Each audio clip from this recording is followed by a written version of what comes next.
Bismillahirrahmanirrahim. Assalamualaikum warahmatullahi wabarakatuh. Alhamdulillah wassalatu wassalamu ala Rasulillah wa ala alihi wa sahbihi wa man walah wa ba'd.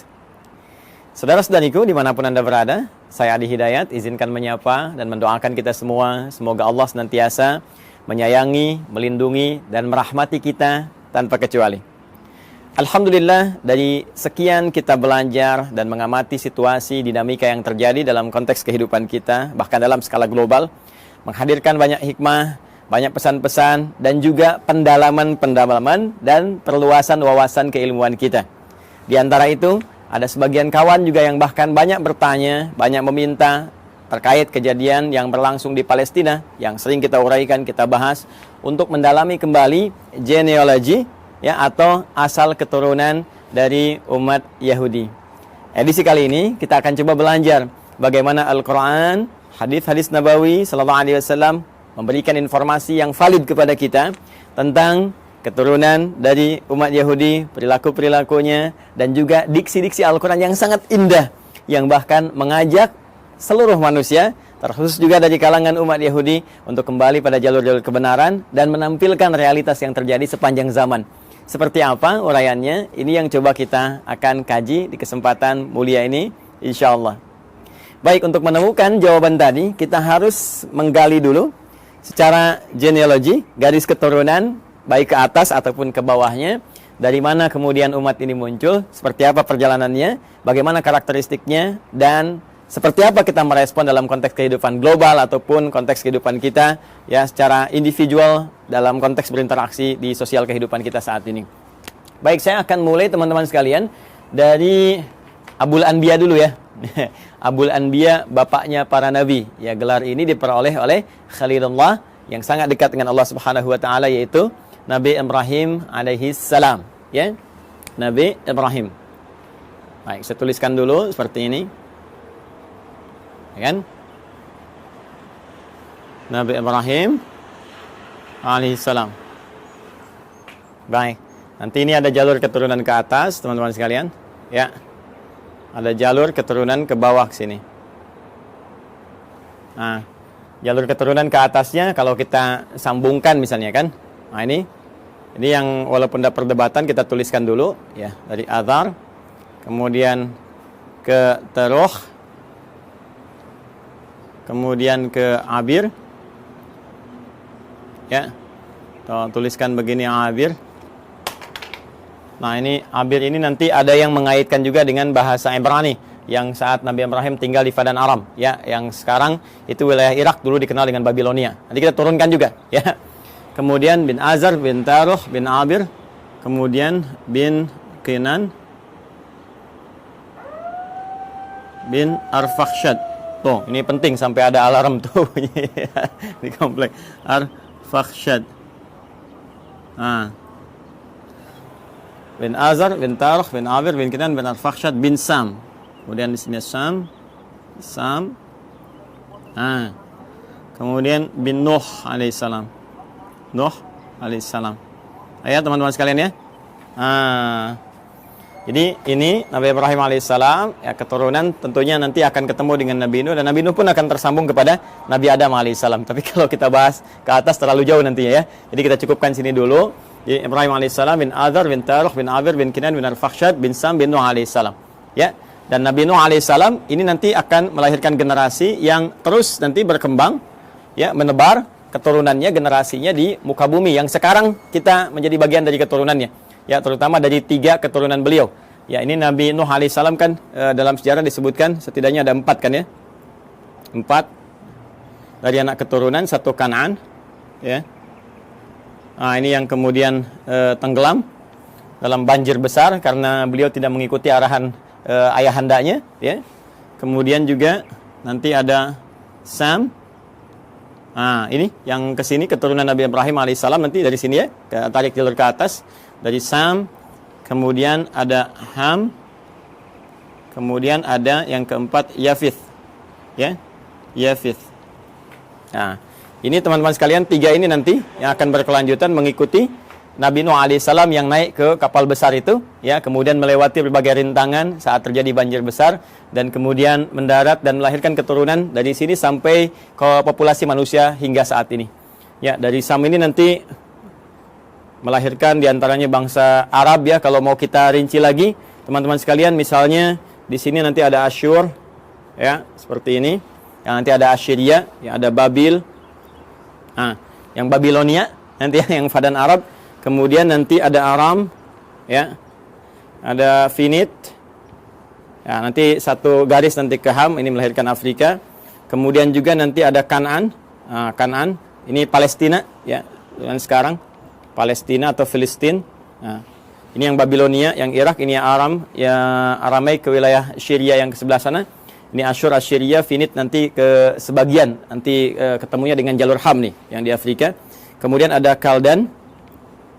Nah, ini Irak kuno, teman-teman sekalian. Kemudian juga ada Ibrani. Nah, Ibrani ini nanti ada yang juga mengaitkan dengan bahasa Fadan Arab, ya, yang di Babilonia, yang menjadikan keturunan ini nanti berbahasa Ibrani. Lalu dari situ juga ada yang mengaitkan dengan Abir, yang jadi bahasanya Nabi Ibrahim alaihissalam ketika ada di Fadan Arab. Dan ketika hijrah nanti, ya, beliau ke wilayah Syam yang kita masuki sekarang, wilayah Syria, ya, Syria, Yordania, Palestina ada di situ, kemudian juga Libanon. Nah, nanti kemudian bertransformasi bahasanya penyesuaian dengan Aramaik, karena itu nanti dari Ibrani ke Aramaik. Nanti kita gali bagian aspek bahasanya ketika sampai ke sana.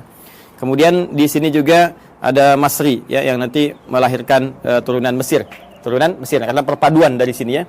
Jadi kita temukan Asyur, Babil, kemudian Aram, Finit, Kanaan, Kaldan, Ibrani, Masri, ini diantaranya, ya. Kita 1, 2, 3, 4, 5, 6, 7, 8. Kita hitung, ya, kurang lebih 8. Nah, nanti Sam ini teman-teman sekalian yang populer nanti masuk kepada unsur Semitik yang sekarang, ya, termasuk Arab di dalamnya. Jadi kalau ada kita dengar Smith, ya, musuhnya Keanu Reeves, ya, dalam Matrix itu, ya. Ada si Smith, Sam, bukan itu saja. Nanti banyak kalau nanti kita belajar, ya, tentang pemikiran Hollywood. Saya nggak berinteraksi dengan film-film dan sebagainya, tapi saya baca sejarah, ya. Nanti kalau kita baca dengan pemikiran itu, suatu saat kita akan belajar. Dia akan temukan banyak sekali Sam, dan itu sangat menarik, gitu, sangat menarik. Ya, kenapa temannya yang di Lord of the Ring itu kan yang mengiringi si Sam juga. Ditransforma namanya Sam juga. Nanti kadang-kadang ada Smith juga dan seterusnya. Nah, itu ada kaitan-kaitan nanti, ya. Kaitan-kaitan dengan pesan-pesan Semitik. Cuma Semitik itu nanti tidak akan dikhususkan kepada golongan Yahudi saja.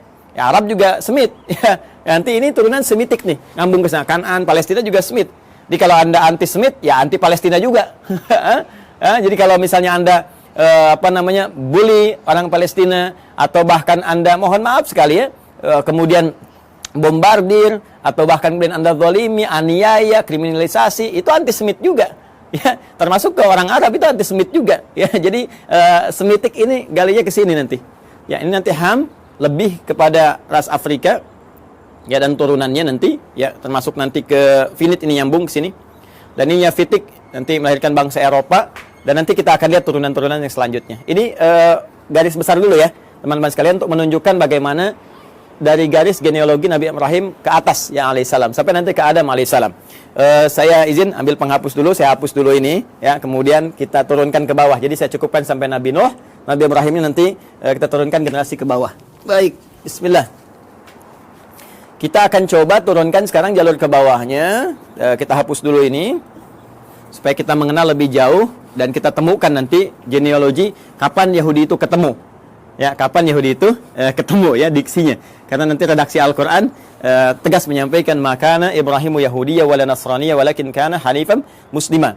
Ya, tidaklah Nabi Ibrahim itu seorang Yahudi, seorang Nasrani, tapi beliau adalah seorang Muslim. Muslim yang taat, Muslim yang lurus, yang membawa garis risalah sampai dengan ke atas, ya, sampai dengan ke jalur Nabi Nuh alaihissalam. Yang ini nanti akan diturunkan Quran surah keempat ayat 163, yang nanti turunan dari salam Nuh ini sampai juga kepada Nabi Muhammad SAW, ya. Inna auhayna ilaika, ya, kami wahyukan pada Muhammad SAW, dan wahyu ini senafas dengan yang sebelum kamu, ya, kama auhayna ila Nuhin, seperti kami wahyukan kepada Nuh dan nabiyina, ya, setelah nabi-nabi setelah beliau. Jadi nabi-nabi terus sampai ke Ibrahim, sampai ketemu Nabi Muhammad SAW. Nah, ini kurang lebih teman-teman sekalian sampai ke Nabi Nuh ke atas, ya, dari Ibrahim terus sampai Nuh alaihissalam jami'an. Dan sekarang kita akan turunkan bagian Nabi Ibrahimnya turun ke bawah. Ini nanti kita bisa uji ya secara ilmiah dan kita bisa bandingkan. Nanti saya turunkan komparasi, misalnya di Al-Quran bagaimana seperti ini, terus ada kalau kitab-kitab lain, nanti kita bandingkan seperti apa, nanti kita uji kebenarannya secara ilmiah. Ya, sehingga ditemukan nilai kebenaran yang kita yakini. Lalu indahnya Al-Quran, silahkan memberi pilihan. Anda yakin dengan Islam, alhamdulillah.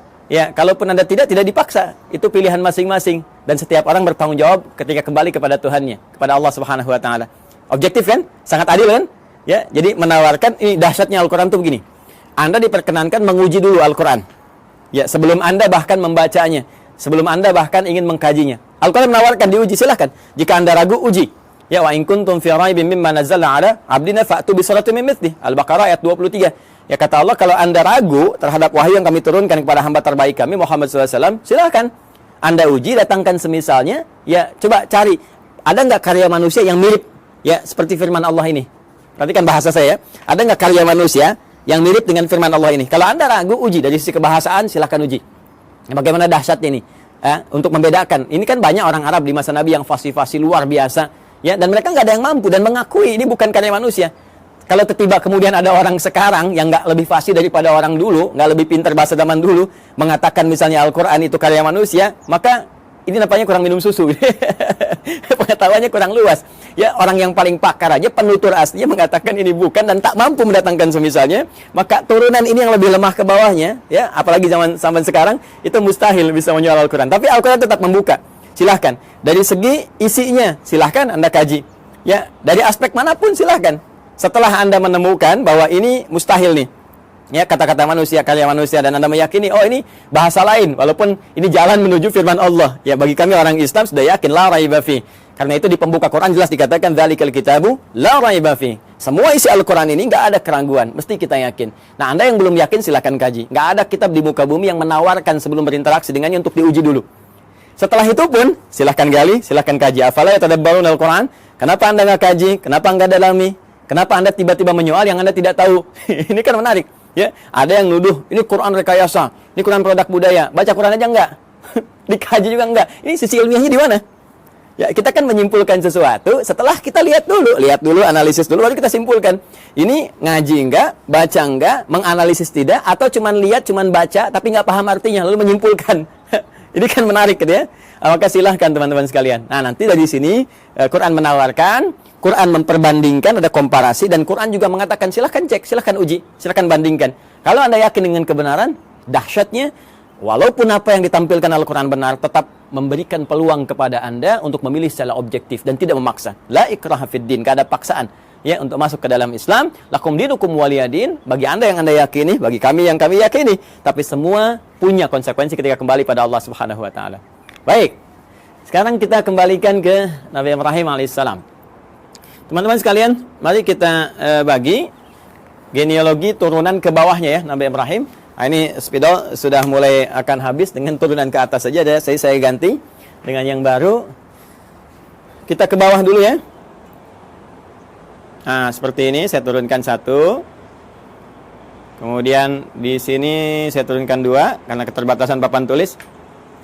Ustadz, kenapa enggak yang lebih besar aja papan tulisnya supaya banyak? Begini Nona, begini Tuan, begini Joni, Cepi, dan kawan-kawan sekalian. Ini akses naik ke rooftop di Quantum Ahyar Institute. Pintunya hanya cukup untuk yang ini. Insya Allah nanti kita sesuaikan. Mungkin dari bawah kita tarik ke atas agak panjang. Ya, Bismillah teman-teman. Ini 3, ini 4. Saya cukup-cukupin ya. Ya, kita ambil dulu Quran surah ke-3 Ali Imran di ayat 33. Kemudian kita tambahkan Quran surah kedua Al-Baqarah ayat 132. Ya, dari 131 dulu. Nah, nanti ke 132 sini. Ya. Saya mulai dengan Ali Imran dulu ayat 33. Ya, mari kita fokus lihat sinak di paling kiri di mushaf standar ya, sebelah kiri, agak ke atas sedikit. Innallaha astafa Adam wa Nuha wa ala Ibrahim wa ala Imran 'alal 'alamin. Sungguh Allah Subhanahu wa taala memilih di antara sekian hambanya itu ya golongan-golongan manusia tertentu ya dengan pribadi tertentu, karakter tertentu, dipilih oleh Allah menyampaikan risalah Allah Subhanahu wa taala.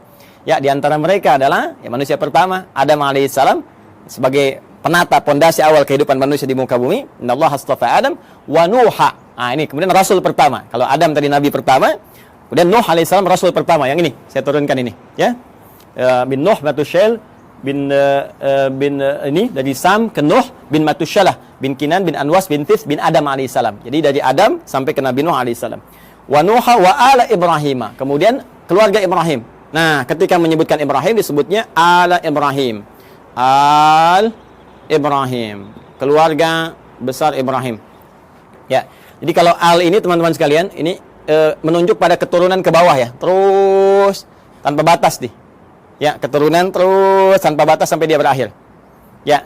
Makanya kalau ada surah Ali Imran berarti dari Imran dengan Hanna ke Maryam ke Isa, gitu kan?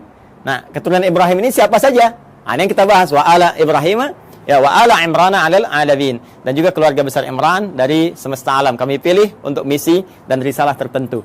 Kemudian yang menarik ya teman-teman sekalian, ala Ibrahim ini nanti ada yang spesifik disebut dengan anak keturunan. Jadi kalau al itu terus ya sampai keluarga, sampai turunan ke bawah. Ah, nanti dari turunan anak-anak ini, teman-teman, ya misalnya anak laki-laki atau ada anak perempuan, terus langsung turunannya ini secara langsung ya.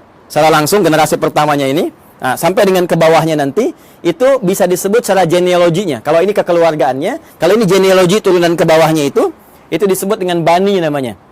Ya, jadi kalau satu laki-laki disebut ibnun begini. Nah, kalau satu perempuan disebut ibnatun begini.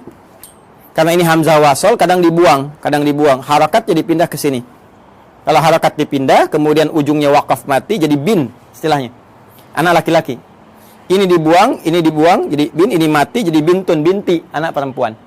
Ya, Isa bin Maryam, Isa anak laki-lakinya Maryam. Aisyah binti Abi Bakar radhiyallahu taala anhuma, ya, Sayyidah Aisyah binti Abi Bakar. Jadi anak perempuannya sahabat Abu Bakar. Ini kalau kita gabungkan keduanya, ya, terus ke bawah ini, apalagi kalau ditambah jadi bani namanya. Ya, bani. Ya kan? Anak keturunan, garis keturunan, genealogi yang ke bawahnya. Baik. Nah, sekarang kita sambungkan ke Quran surah 2 Al-Baqarah ayat 131. 131-nya mengatakan, "Idz qala lahu rabbuhu aslim, qala aslamtu lirabbil alamin." Ini dasar pertama. Ketika Rabbnya mengatakan ya kepada Nabi Ibrahim alaihissalam, Nabi Ibrahim punya Tuhan, ya Tuhannya Allah Subhanahu wa taala, difirmankan oleh Allah, "Aslim, tunduk patuh kamu kepada semua ketentuan Tuhan." Ya, jadi aslim itu kata perintah, fi'il amr. Ya, aslim tunduk patuh. Jadi orangnya disebut dengan muslim. Ya, bingkainya disebut dengan Islam. Jadi Islam itu bingkainya dari kata aslama yuslimu islaman. Ya, Islam itu ya disebut dengan bingkainya, frame-nya ketika kita masuk ke dalamnya beriman, yakin kita masuk. Ya, begitu masuk namanya muslim kita. Keyakinan kita menjadikan kita mukmin. Mukmin itu keyakinannya, muslim itu orang yang masuk ke dalam bingkainya. Muslim. Ya, tunduk patuh. Jadi nama muslim Islam itu memberikan kesan bahwa kita mesti tunduk, mesti patuh dengan perintah Allah Subhanahu wa taala, jangan melanggar ketentuan, ikuti semua arahan-arahan, perintahnya, jauhi larangan. Itulah Islam. Jelas ya? Orangnya muslim. Maka kata Allah Subhanahu wa taala berfirman pada Nabi Ibrahim, "Aslim, kamu tunduk patuh pada perintah Tuhan." Ya, maka beliau katakan aslamtu lirabbil alamin. Saya siap ya Allah. Sami'na wa ata'na. Ya, kita tunduk, kita patuh, kita taat, ya kan? Maka beliau katakan aslamtu lirabbil alamin, saya tunduk, saya patuh ya Allah kepada Rabb semesta alam, seluruhnya tanpa kecuali. Maka di sini Al-Qur'an mengatakan beliau hanifah muslimah, orang yang lurus, yang tegak, yang patuh, muslim. Ya, sifatnya disebut apa tadi? Islam. Ya, jadi di sini kalimat pertama ingin saya tegaskan bahwa risalah-risalah yang dibawa Nabi Ibrahim sampai ke Nabi Nuh, ya, sampai bahkan ke Nabi Adam alaihissalam, sampai turunan di ke bawah tidak akan lepas dari misi yang sama, yaitu misi untuk tunduk patuh pada ketentuan Allah Subhanahu wa taala. Tunduk patuh pada ketentuan Tuhan. Ditugaskan tunduk patuh. Jadi nggak ada nabi yang berkhianat. Ya, nggak ada nabi yang melanggar. Nggak ada nabi yang bergeser pada ketentuan Tuhan. Semua dijaga, penjagaannya disebut maksum. Karena itu sifat nabi, rasul itu punya sifat maksum, terjaga dari salah. Kalaupun naluri manusianya ingin berbuat salah, maka diluruskan. Tidak, ini ya, ini yang benar. Ya, walaupun bergeser dari nilai-nilai risalah ke kemanusiaan, nanti akan ditarik kembali. Ini manusia. Ya, sedangkan kamu punya visi kerasulan. Kamu manusia, kerjakan sifat kemanusiaannya, itu normal, itu biasa. Tapi risalah kerasulan menjagakan kamu terjaga dari perbuatan-perbuatan yang menyimpang. Maka disinilah kemudian kepatuhan, ketundukan itu dibangun. Karena itu, kepatuhan, ketundukan dalam bahasa Arab itu disebut dengan Islam namanya. Orangnya muslim. Karena itu semua risalah bahkan dari Nabi terakhir Nabi Muhammad SAW sampai ke atas, risalahnya risalah Islam. Risalah yang menjadikan mereka tunduk patuh kepada Allah dan tidak menyimpang, tidak merubah apapun. Ini penting kalimat terakhir ini saya katakan, tidak menyimpang, tidak merubah apapun, termasuk merubah firman-firman Allah, ketentuan Allah, ya, hanya sebatas urusan-urusan dunia. Tidak, jauh daripada itu. Jelas ya? Nah, kemudian amanat ini disampaikan kepada generasinya. Nah, ini dia nih. 132. Wa wassa biha Ibrahimu banihi. Dan mulai muncul. Wassa biha Ibrahimu banihi wa Yaqub. Muncul Yaqub. Ya baniya innallaha astafa lakumuddin fala tamutunna illa wa antum muslimun. Ya, maka Ibrahim mewasiatkan kepada generasinya termasuk nanti Yaqub. Kita lihat nanti Yaqub itu siapa. Baik, Ibrahim mewasiatkan kepada generasinya. Nah, ini genealogi ke bawahnya. Diwasiatkan ke bawahnya. Ya, sungguh Allah telah menetapkan bagi kalian satu tuntunan yang benar, pedoman yang benar yang harus dipatuhi. Ya, pedoman tuntunan frame tadi itu din, ya. Din kita kan namanya Islam tadi, ya, frame-nya kan Islam kan? Makanya di Quran surah ketiga, Quran surah 3 ayat 19 itu kata din disandingkan dengan Islam. Din disandingkan dengan al-Islam. Ya. Innad dina 'indallahil Islam. Innad dina 'indallahil Islam. Tadi frame-nya disebut Islam, kalau kita masuk frame ya ke dalamnya karena yakin patuh, tunduk, ya, yakin tanpa ragu disebut iman, orang yang mukmin atau amanah atau amanu. Jadi begitu kita masuk disebut ya ayyuhalladzina amanu. Frame-nya disebut Islam. Kalau sudah masuk mesti tunduk, patuh untuk mengerjakan semua ketentuan. Makanya nanti semua ketentuannya disebut silmi namanya. Quran surah kedua ayat 208. Ya ayyuhalladzina amanu, ai orang yang telah yakin ya tanpa ragu, udkhulu fis silmi. Maka tunaikan semua ketentuan-ketentuan dalam frame ad-din ini. Apa frame-nya? Islam. Artinya harus tunduk, harus patuh. Ya, karena itu di lain kesempatan Nabi Ibrahim menyebutkan di Quran surah kedua ayat 132, ya innallaha astafa lakumuddin. Allah telah memilihkan bagimu frame kehidupan yang ada pedoman di dalamnya, yaitu Islam. Patuh, ya. Ke siapa ini disampaikan? Banihi. Bani kepada keturunan-keturunannya, anak-anaknya secara genealogis, ya. Nah, ini dia yang secara genetik kita akan turunkan. Siapa anak-anak ini? Bahkan di ayat ini diberikan kisi-kisi, salah satunya ada Yaqub. Siapa Yaqub itu? Kita yang coba akan turunkan, teman-teman. Baik, izin saya hapus dulu ini. Yang ini saya hapus. Ya, supaya nanti kita mudah menurunkan keturunan secara genetik dari yang ini dulu. Bismillah, Nabi Ibrahim alaihissalam, beliau kemudian menikah. Ya, diberikan jalan oleh Allah Subhanahu wa taala untuk menampilkan risalahnya dan supaya risalah itu terus ya menyebar, meluas dalam generasi-generasi selanjutnya yang melanjutkan risalah ayahandanya tercinta yaitu Abul Anbiya. Maka Allah berikan kemudian jalan untuk pernikahan. Nah, ini jalurnya untuk menikah. Ya, bukan hubungan sembarangan gitu ya. Maka adalah kemudian perempuan yang sangat luar biasa terhormat. Terhormat, perempuan baik, suci, akhlaknya mulia dan cantik jelita. Nah, ini jarang sekali yang seperti ini, itu Sayyidah Sarah. Ya.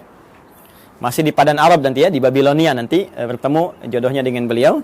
Kemudian nanti di sini ada Sayyidah Sarah binti Am al-Khalil. Am al-Khalil. Am al-Khalil ini binti pamannya Nabi Ibrahim sendiri. Jadi Nabi Ibrahim punya saudara, punya paman juga, nanti punya anak namanya Sarah, perempuan, nanti menikah. Ya. Makanya disebut Sarah binti Am al-Khalil. Ya. Sarah binti pamannya Nabi Ibrahim sendiri atau saudaranya ke atas ya, nanti di Babilonia dinikahkan nanti dengan ini, nanti kita akan turunkan. Kemudian dengan Sayyidah Hajar alaihassalam ya, al-Qibtiyah al-Misriyah, al-Qibtiyah al-Misriyah, al-Misriyah. Seperti ini. Baik, umumnya manusia saat ini atau kebanyakan itu kan orang-orang saat ini mengetahui dua ini ya, Sayyidah Sarah, Sayyidah Hajar, Sayyidah Sarah, Sayyidah Hajar, isinya Nabi Ibrahim. Padahal nanti ternyata ada lagi yang ketiga namanya Kantora.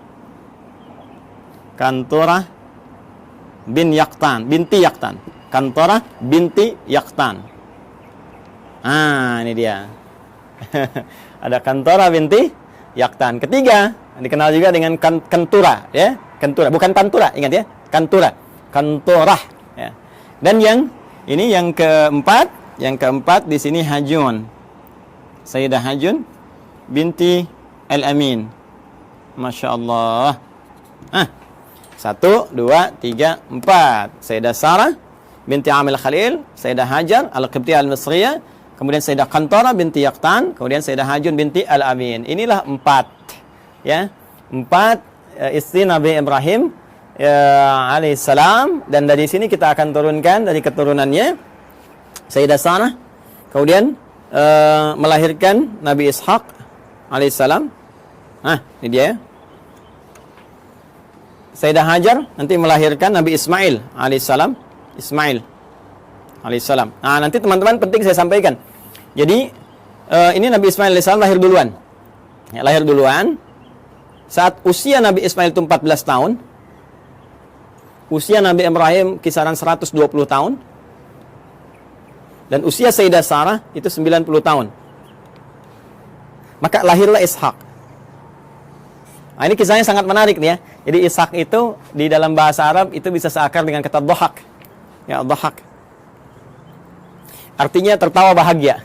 Ya, tertawa bahagia. Nah, kenapa ada kalimat ini? Ada sebagian yang menduga begini.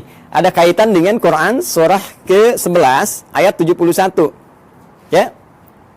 Sampai dengan sama juga dengan isyaratnya di Quran surah ke-51 Adz-Dzariyat ayat 24 sampai dengan 29.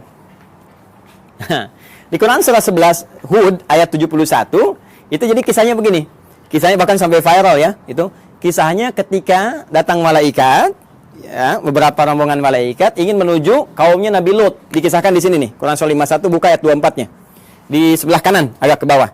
Ya hal ataka haditsu dhaif Ibrahim al-mukramin id dakhalu alaihi faqalu salama qala salam qaumum munkarun. Jadi datang serombongan malaikat mampir ke tempat Nabi Ibrahim, tujuan utamanya adalah ke saudara beliau di Nabi Lut ya. Jadi di situ di satu masa ada 2 distrik berbeda, nabinya ada 2, rasulnya ada 2 tuh ya. Jadi enggak setiap masa nabinya satu, boleh jadi setiap tempat itu yang berbeda ada nabi juga.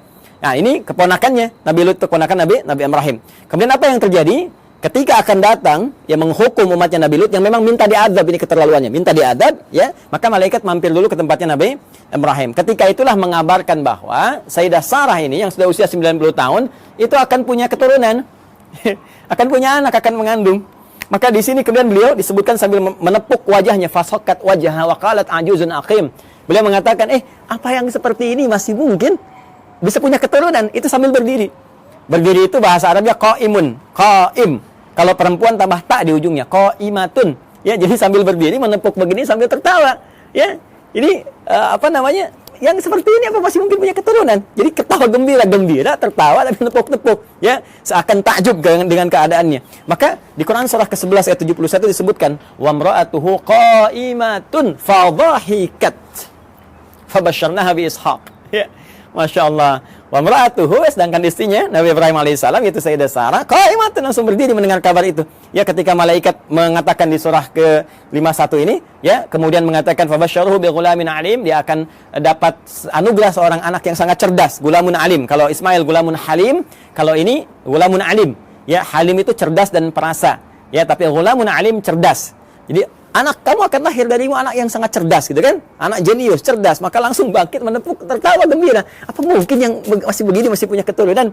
Ya, maka di Quran surah 71, di Quran surah 11, Hud ayat 71 dikatakan wa imra'atuhu qa'imatun fadhahikat, maka tertawa gembira dan sambil menepuk bagian pipinya, fabasyarnaha bi Ishaq, kami kemudian anugerahkan kepadanya namanya anak bernama Ishaq. Ya, yaitu apa? Memberikan kesan bahwa kamu kaget sambil tertawa, kami berikan seorang anak yang akan memberikan kegembiraan pada dirimu dan menghadirkan tertawa bahagia, tertawa gembira. Artinya yang selalu membuat engkau riang, membuat engkau bahagia sampai engkau tertawa gembira dan terhibur. Jadi apa yang kau rasakan seakan-akan sedih gitu kan, seakan merasakan kapan punya keturunan, sekarang kau tinggal gembira aja. Anak itu akan memberikan kesan kau sambil gembira, tertawa dan sebagainya. Itulah Ishaq. Jelas ya? Nanti ada Ismail dari Sayyidah Hajar, ya, alaihissalam. Ini disebut di Al-Quran gulamun halim, anak cerdas yang punya empati tinggi, rasa tinggi. Sehingga nanti banyak kisah, kita akan masuk ke kisah itu ketika akan menurunkan Ismail sampai ke Nabi Muhammad SAW, ya. Itu bagaimana bapaknya akan membawa tugas yang tidak mudah meninggikan bangunan Ka'bah yang hancur atasnya di masa Nabi Nuh itu. Tiba-tiba nanti Ismail datang membawa batu, merasakan bagaimana beban kerja ayahnya, pengen bantuin. Ya, sehingga ketika Nabi Ibrahim mulai bekerja, tapaknya disebut makam Ibrahim. Nabi Ismail membawa batu disusun-susun, susunannya disebut dengan Hijr Ismail. Sampai sekarang sudah ada di area Ka'bah. Nanti puncaknya saat peristiwa kurban itu. Nanti ya, supaya nggak terlalu panjang, kita berhenti dulu di sisi genetik dulu ya, sampai sini. Nah, dari Kantorah, Sayyidah Kantorah, ini juga nanti menurunkan ada keturunan-keturunan. Ya, diantaranya nanti satu, Madian. Nah, nanti teman-teman pernah dengar Nabi Musa alaihissalam ketika dikejar-kejar ya, prajurit Fir'aun, ya, dalam peristiwa itu kan pergi ke Madian dulu kan. Nah, ini nanti ada keturunan dari Sayyidah Kantorah. Kemudian ada Madian, ada Zamran. Ya. Kemudian yang ketiga ada Suraj. Nah, kemudian juga kita temukan ada Yukshan. Nah, atau Yakshan, boleh dibaca Yakshan, Yukshan. Kemudian juga yang kelima ada Nasak atau Naksan. Ya, Nasak ya, atau ada yang menyebutkan Nakshan, ada yang menyebutkan Nasak ya. Yang keenam sebetulnya ada 6 anak, cuma yang 6 tidak diketahui, tidak disebutkan. Jadi di Madian, Zamran, Suraj, Yuksan, Nasak, dan yang keenam ini tidak disebutkan ya. Referensi ini, teman-teman, referensi yang ini ditemukan di kitabnya. Namanya kita kasih ya sumbernya, supaya nggak dikira ini ngarang-ngarang gitu kan, tak-atik nih. Nama kitabnya At-Ta'rif wal A'lam. Karya siapa? Syekh Abul Qasim As-Suhaili. Nah, ini bukan hanya saya yang pertama menyampaikan, bahkan dikutip pertama kali nanti yang di dalam satu kitab yang populer, nama kitabnya Al-Bidayah. Al-Bidayah wan Nihayah. Karya Al-Imam Ibnu Katsir. Kalau sama dengan cetakan yang kami jadikan referensi, itu ada di jilid 1 halaman 407. Ya. Ini nanti disebutkan yang 5, cuma yang 6 nggak disebutkan. Ya, jadi ini ada Madian, Zamran, Suraj, Yaksan, kemudian Nasak, teman yang ke-6-nya tidak disebutkan. Ya, kalau ada perbedaan-perbedaan sedikit tipis ya, kayak ini misalnya Nasak ada disebutkan Naksan, ini Yakshan, ada yang Yuksan, itu bacaan-bacaan di ahli bahasa atau ahli terjemah saja. Kemudian dari Hajun, ini juga ada Kisan atau Kaizan, kan? Kemudian ada Suraj, namanya sama dengan ini, Suraj. Dan yang ketiga ada Amim, ada juga yang menyebutnya Umaim. Ya, seperti ini. Ada Kaisan, ada Suraj, ada Amim atau Umam. Yang keempat Lutan. Bukan Ethan ya, Ethan Tom Cruise. Lutan. Dan yang kelima Nafis. Yang kelima Nafis. Ya, ada di MUI ada Ustadz Kiai Khalil Nafis. Jadi nanti nasabnya ke Nabi Ibrahim dari Sayyidah Hajun binti Al-Amin. Nah, ini ya keturunan Nabi Ibrahim alaihissalam. Dari sini 1, Sayyidah Sarah melahirkan Ishak, Sayyidah Hajar melahirkan Ismail, 2 kan? Kemudian dari Kantorah itu ada 6, 1 tidak diketahui, nanti 2 tambah 6, 8. Kemudian dari Sayyidah Hajun binti Al-Amin ada 5. 8 tambah 5 ada 13. Ya, 2 tambah 6, 8, ada 13 tambah 5, 13. Jadi ini kurang lebih 13 keturunan Nabi Ibrahim alaihissalam. Ya, dari istri-istri beliau. Dan nanti dahsyatnya, nanti ya, mungkin episodenya akan panjang gitu. Di Kantorah ini nanti juga ada satu penelitian dugaan kuat bahwa itu yang menjadikan turunan dari bangsa Melayu, Jawa khususnya. Ya, disebutnya bangsa Jawi gitu kan. Jawi itu dulu ya mencakup Melayu semua, karena waktu ke Arab itu dikenalnya dengan Jawi, bangsa Jawi. Jadi Jawi itu bukan cuma Jawa yang dalam konteks ini di kita di Indonesia ada Jawa Barat, Jawa Tengah, Jawa Timur, tapi Jawi itu nanti luas termasuk Melayu dan sebagainya. Nanti suatu saat kita akan belajar ke sana. Insyaallah. Ini teman-teman sekalian, kurang lebih ya, ini referensinya, ini gambarannya. Yahudinya kan belum ketemu. Ya, sekali lagi Yahudinya belum ketemu, maka kita harus turunkan minimal sampai tadi Yakub tadi, karena kan tadi saya katakan di Al-Baqarah 132 kan, waswabiha Ibrahimu banihi wa Yakub. Yakub siapa? Yakub. Karena ini urutannya di sini 1 2 3 4, kita turunkan ini dulu. Ya. Ini saya hapus dulu yang ini ya. Sudah dicatat ya. Kalau nanti teman-teman belum sampai catatannya, nanti lihat di rekaman ya, di review, diturunkan kembali.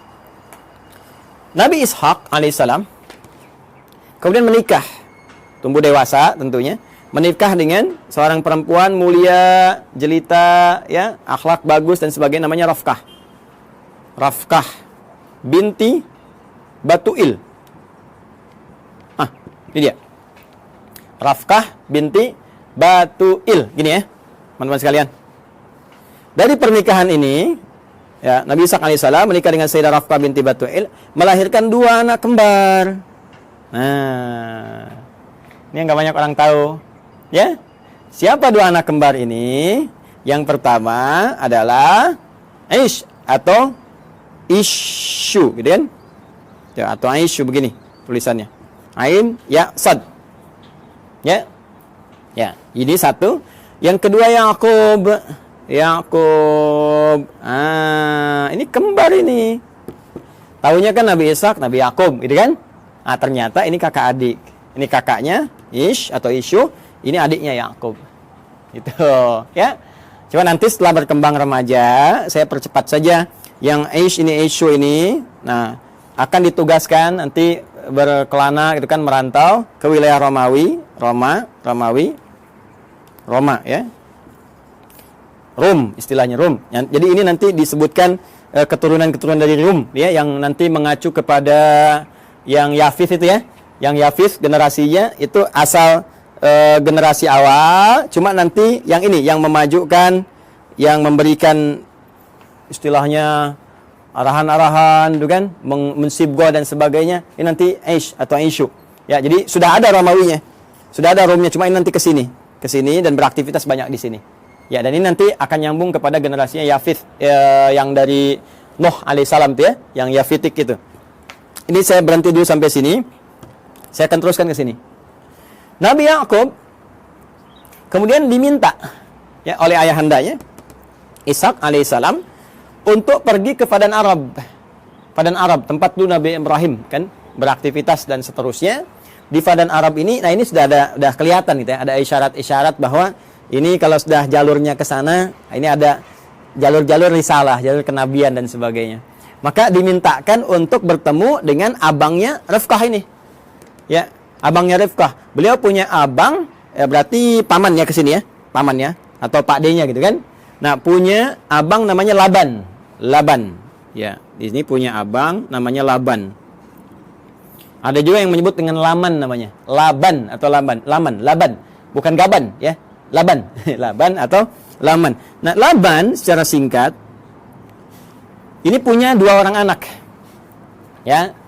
Saya ulangi ya. Punya berapa orang anak? 2 orang anak. Nah, teman-teman sekalian, singkatnya ketika Nabi Yakub alaihissalam itu datang ke Padan Arab, kan, ke Babilonia, mencari dan sebagainya, maka setelah perjalanan itu ditemukanlah nanti salah seorang perempuan bertanya kepadanya dan ditunjukkan tempatnya Laban. Ternyata itu anaknya. Siapa anaknya itu? Namanya Rahil. 1, Rahil. Jelas? Nah, ini anak yang pertamanya.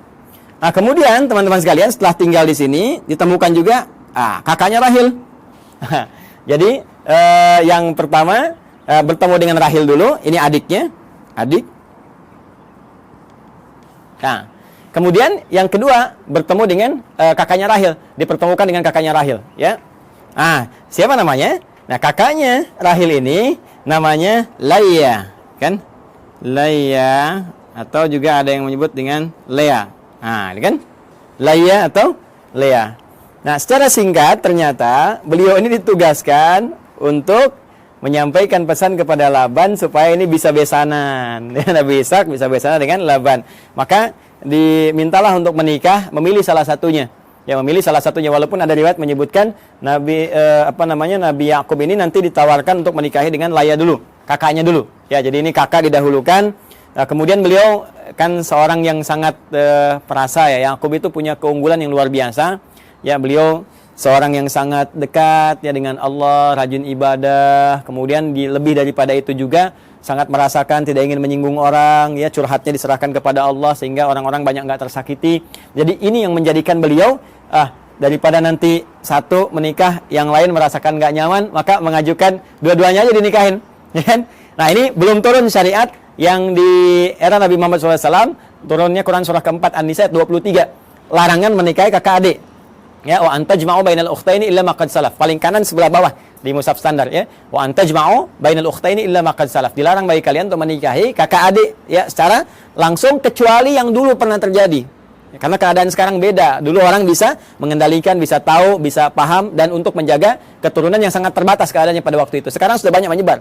Makanya dilarang sekarang menikahi kakak adik dalam satu mahram. Ya dulu masih berlaku illa ma qad salaf. Maka dinikahilah kemudian Laya, ini pertama kali. Dan kemudian Rahil, yang kedua dinikahi. Ya. Dari Laya ini turun keturunan teman-teman sekalian ada 6 orang anak. Ya, 6 orang anak ini Rabin. Kemudian 2 Syam'un atau Simon. Dan yang ketiga Levi atau disebut juga dengan Lewi. Ya, Levi, ya, Levi. Tulisannya begini, bukan Levis ya, Levi. Lewi, gini. 4 Yahuda. Kemudian yang kelima Izakar. Ya. Yang keenam Zabulun. Dari Rahil melahirkan 2 orang anak, ya. 1 Yusuf alaihissalam, Rahil. Ya. Ini ibunya cantik sekali, cantik, julita, taat, patuh. Makanya anaknya juga tampan luar biasa ya, tampan. Dan nantilah pas masuk cerita Nabi Yusuf ini masih panjang, tenang aja teman-teman, masih panjang. Dan yang kedua Bunyamin, ya Bunyamin, ya. Baida Royani nggak masuk sini, maaf ya, bercanda. Ini Yusuf dengan Bunyamin, ya. Dan berjalan, tiba kemudian sudah berumah tangga. Singkatnya, ini minta balik dulu, minta sowan lagi kepada bapaknya, gitu kan? Supaya nanti ada bekal-bekal yang terbaik untuk dilanjutkan dan seterusnya gitu kan. Nah, nanti teman-teman sekalian sebelum kembali ini oleh Laban dihadirkan asisten rumah tangga untuk bantu baik kepada Rahel ataupun Laya supaya tugasnya lebih mudah karena tahu tugas Nabi Yakub pasti akan berat. Maka dikirimkanlah kemudian 2 orang untuk bantu. Laya dikirimkan Zulfa atau Zalfah, ya Zulfa atau Zalfah. Nah, kemudian dari Rahel pun dikirimkan Balha, ya. Balha untuk membantu. Dan Nabi Yakub melihat, oh ini akan di rumah nih, banyak interaksi, ya. Daripada nanti aneh-aneh, lebih baik jadi mahram sekalian supaya membantu ada dalam lingkup keluarga. Makanya dinikahilah kemudian ini juga sehingga 4 genap 4 istri Nabi Yakub alaihissalam. Ya nanti dari sini ada 2 anak lagi, ya dari Zulfa dan dari Balha 2 anak lagi. Ini papan tulisnya nggak cukup nih kalau saya tuliskan. Ada Dan, ada Jad dan yang lainnya. Jadi dari sini saya sebutkan 2. Teman-teman sekalian, ada 2. Ini pun 2. Ya. Jadi dari sebelumnya 6 dari Laya, tambah 2 dari Rahil, 6 tambah 2, 8, tambah 2 dari Zulfa, 10, tambah 2 dari Balha, 12. Inilah dari 12 keturunan Nabi Yakub alaihissalam. Yakub alaihissalam. Ini keturunannya ada berapa? Ada 12. Yakub ini masih mengalami tentunya masanya bapaknya Ishak dan ada yang menduga juga masih bertemu dengan Nabi Ibrahim. Jadi Nabi Ibrahim punya anak, nanti Nabi Ishak punya cucu Nabi Yakub. Tapi keturunan ke sini belum tentu jumpa. Ya, di yang cicitnya lagi sampai ke Yakub masih ada. Maka Yakub meneruskan wasiat bapaknya Ishak, Ishak meneruskan wasiat bapaknya Ibrahim. Makanya seringkali ditemukan kalimat ya Ismaila wa Ishaqa wa Yaquba gitu kan. Wal asbat, asbat ini 12 ke sini. Jadi Yakub meneruskan ke sini. Ya, nah ini teman-teman sekalian gambaran ini. Nah, Nabi Yakub ini seperti saya katakan tadi, nabi yang sangat baik, taat, patuh, gitu kan? Ciri-ciri hamba lah. Hamba dalam bahasa Arab disebut abdun. Dalam bahasa Ibrani pada saat itu disebut dengan Isra. Isra. Ya, hamba siapa ya? Hamba Allah.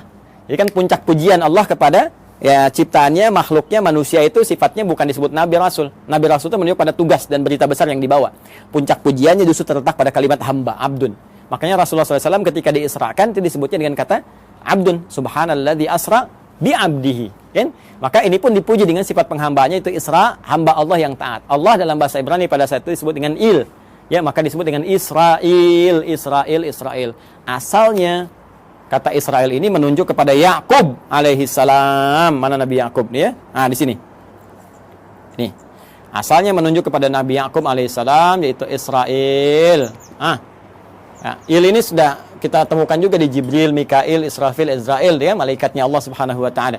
Israel hamba, ya, il Allah yang taat, yang saleh. Anak-anak tadi yang ini, teman-teman masih ingat kan istilahnya? Ya kan? Kalau dikumpulkan semuanya menjadi bani kan istilahnya. Maka muncullah istilah Bani Israel. Bani Israel. Jadi asalnya konotasi Bani Israel itu positif. Anak-anaknya keturunan Nabi Yakub yang saleh, yang baik. Nabi Yakubnya yang saleh, yang baik. Nah itu disebutkan Bani Israel supaya memberikan kesan untuk ikuti bapakmu. Jangan menyimpang, jangan jauh-jauh. Makanya di Quran nanti banyak diksi menunjukkan ya Bani Israel, ya Bani Israel. Disadarkan lagi, hai Bani Israel, kamu ini kan punya kelebihan, bapakmu itu baik, bapakmu saleh. Jangan berbuat seperti ini. Itu menodai cita keluarga, ya, menyakiti bapakmu dan memberikan kesan yang tidak bagus itu dalam keluarga, dalam keturunan. Maka perbaiki, ajak balik. Bahkan nanti diajak untuk kembali lagi. Ketika menyimpang, ajak balik. Sifatnya disebutkan, kata kerjanya disebutkan.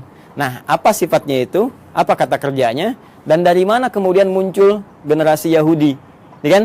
Ada yang mengatakan nih paham keagamaan, ada yang mengatakan turunan dari 12 anak yang ini muncul. Siapa 12 anak ini yang melahirkan Yahudi?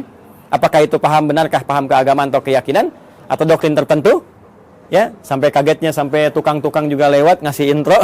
Kalau Anda mendengar, kita akan lanjutkan dan sambungkan di kesempatan yang lain insyaallah. Edisi yang perdana tentang genealogi Yahudi dalam Al-Quran, hadis-hadis Nabi, dan fakta sejarah yang kita gali. Adi Hidayat, semoga bermanfaat. Assalamualaikum warahmatullahi wabarakatuh.